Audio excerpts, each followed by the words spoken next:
दूसरों के नाम बिगाड़ कर गालियां देने वाले अपनी 4 साला हुकूमत के 4 काम नहीं बता सकते।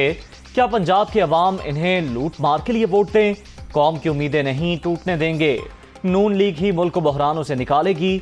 मरियम नवाज का शेखुपुरा में खिताब।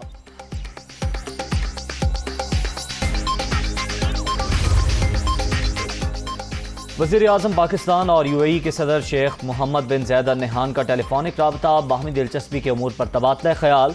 दोनों रहनुमाओं की एक दूसरे को ईद की मुबारकबाद। शहबाज शरीफ और अमीर कतर का भी राबता, नेक ख्वाहिशात का इजहार।